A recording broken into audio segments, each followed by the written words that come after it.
Good evening. So we have our Sunday live stream on this geopolitics channel as well as on my lifestyle channel. Just going to make it rather short. It is a momentous day today, 8th of December 2024, the fall of the Assad regime in Syria. And that's a major geopolitical event in itself. Assad family has been in power, I think, for 4 decades. It's just a long time. Family dynasty ruling Syria. Obviously, we've had a civil war for over a decade in the country, and Russia had intervened militarily, along with other actors, the U.S., Turkey, and Russia had assisted the Assad regime when it could have possibly collapsed many years ago. But now it has. It all happened extremely quickly. These events, everything looks stable until it's not stable. And it was only 2 weeks ago when the Islamist rebels started to make their advances. They went on the offensive. They took Aleppo, then they took Hama, and now they've taken Homs, and Damascus fell very quickly after that. There is one pocket along the coast where the Russian naval base and airfields are, where the Russian forces are based. That doesn't seem to have fallen yet, but we will see in the next 24 to 48 hours what happens there. So that is the big geopolitical event of this week, clearly. With respect to how it might impact on the Russo-Ukrainian war, Russia has not provided very much assistance to the Assad government in the last 2 weeks. It seems like they've just calculated that it is not worth the cost, the continued investment in propping up the regime, in spite of it having a lot of value for Russia. It gives them power projection into the Mediterranean, also assists their activities in Africa. And the Assad regime is an ally in a region where they have other allies like Iran and other non-state actors that are their allies. So very interesting that they made this decision. It seems like they have decided that Ukraine is more important to them, and they don't want to have to divert resources from the Russo-Ukrainian war and the incredibly high rate that Russia is burning through its material and its manpower and its money as well. Its economy is not doing well, and it will probably face much bigger problems as we go into 2025.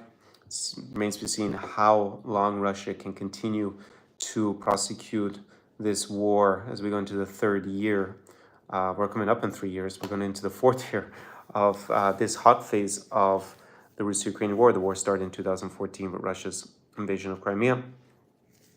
And obviously back in February 2022, they had the extended invasion where they tried to seize Kyiv unsuccessfully and overthrow the Ukrainian government. So this is a sign of weakening Russian imperial strength. They're basically having to reduce their sphere of influence outside of their traditional sphere of influence. And we will see for how much longer their allies stay in power in many of those African countries that have overthrown French-friendly governments in the region, and obviously a lot of resources in Africa that can be exploited and then obviously assist Russia economically. And also with their allies, obviously. It looks bad that they abandoned the Assad regime. It weakens the perception that they are a reliable ally, a bit like the US faced with withdrawal from Afghanistan. And all in all, it's a momentous day for Syria and its people. After so many years of war, hopefully the future will be brighter. That's not a guarantee. We could be just going into, I guess, a new phase of the civil war, and there will lots of groups maybe fighting now that there is a vacuum of power to a certain extent, or the lines of control for the different factions can change now quite dramatically. And interestingly, the protests in Georgia against the Georgian Dream Party and the disputed elections have continued. Increased violence has been used against the protesters. So again, it mirrors what I observed personally when I was in Kyiv and other parts of Ukraine in late 2013, early 2014, when we had the Euromaidan revolution. This will create the next dilemma for Russia about where to allocate its resources. It's increasingly limited resources if the Georgian Dream Party does not find a compromise with the protesters presumably by organizing a new round of voting, and they are actually overthrown in some sort of putsch. And then Russia will have to make a decision about whether to intervene militarily to reinstall Georgian Dream or occupy parts of Georgia. Presumably, they would still have the military resources to do so. I mean, it would seem to me logical to do, but they'd have to pull them from probably from the Kursk Oblast or other parts of Ukraine that they're invading. So this will be an additional drain on the resources. So yeah, from my point of view, Ukraine would have a big incentive to encourage a second front. It's actually what the Georgian Dream Party accuse Ukrainians of plotting, is that they want a second front so that Russia is distracted and has to allocate resources away from the Ukrainian theater. And they say that they're the party of peace, in inverted commas, because they're going to do Russia's bidding.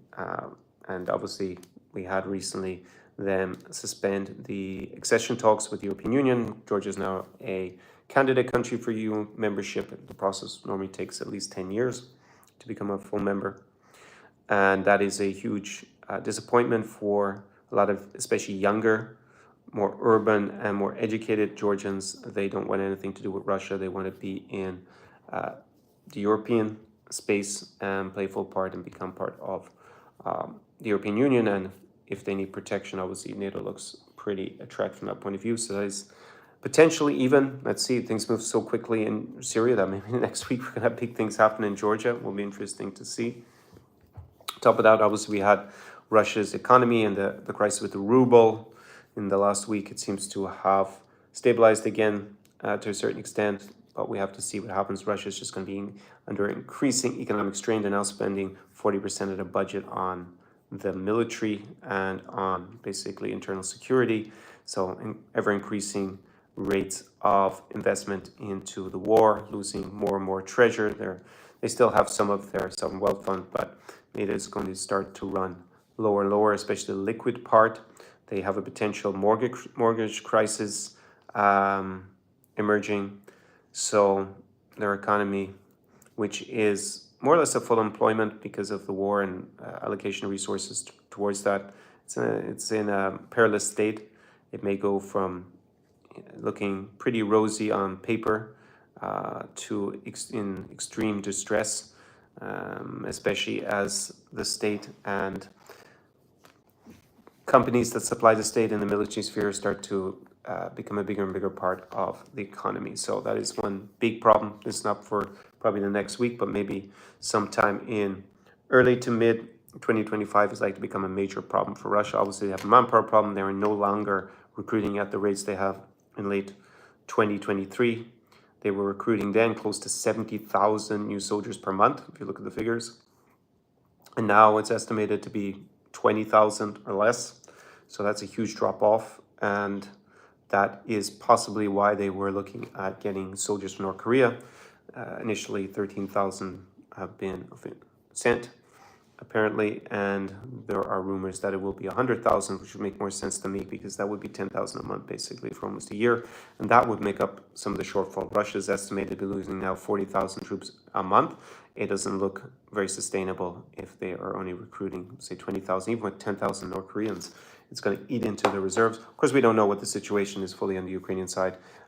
In a war of attrition, maybe they would crumble first, but there isn't really any indication of that for now. So Russia would have to go for mobilization if they wanted to increase the numbers entering the military, because the high salaries haven't really facilitated that. At the same time as Russian economy potentially goes into a big crisis that may suddenly end up with stagflation, which we don't have at the moment because we've got more or less full employment. And then maybe there would be a lot of unemployed Russian men who would be facing destitution and then be encouraged to sign up for the huge salaries in the Russian military. So, it's not for sure that we would face a situation where that lack of manpower would continue and require mobilization. Mobilization, when it was done in the autumn of 2022, was extremely unpopular. A lot of Russians fled, especially Russians who were more productive on average. So those are some of the issues facing Russia. And obviously, the material issue is they're burning through their Soviet-era stocks. However, things like drones are becoming more important, and Russia fires, I think it's over 1,000 Shaheeds in the last month, which is like an insane number compared to the beginning when they first started to use them. So we have to see. Obviously, it can be technological advancements by either side that then swing the course of the war in their favor.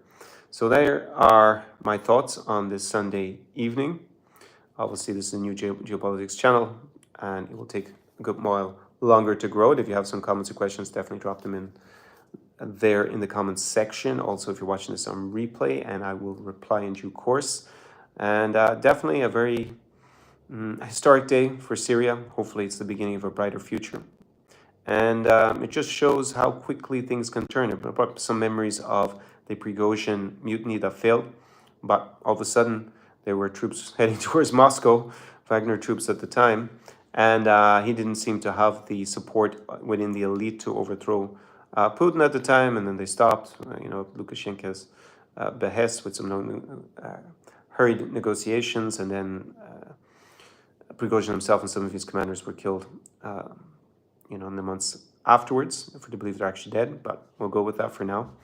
But it shows that, maybe if he kept going, that things can turn very, very quickly. It only took 2 weeks of an offensive to completely remove the Assad regime from Damascus. So hopefully that's a harbinger of what can happen in 2025 in Russia, that there will be so many problems inside the country that it will cause internal turmoil and lead to a change of leadership that would then presumably end the aggression against Ukraine. That would be, it's not guaranteed with a new government that would happen in any case, but obviously the more pressure and more costly that this war is, Russia's having to make difficult choices and abandon allies and maybe other interests across the globe if they continue to prioritize trying to conquer Ukraine.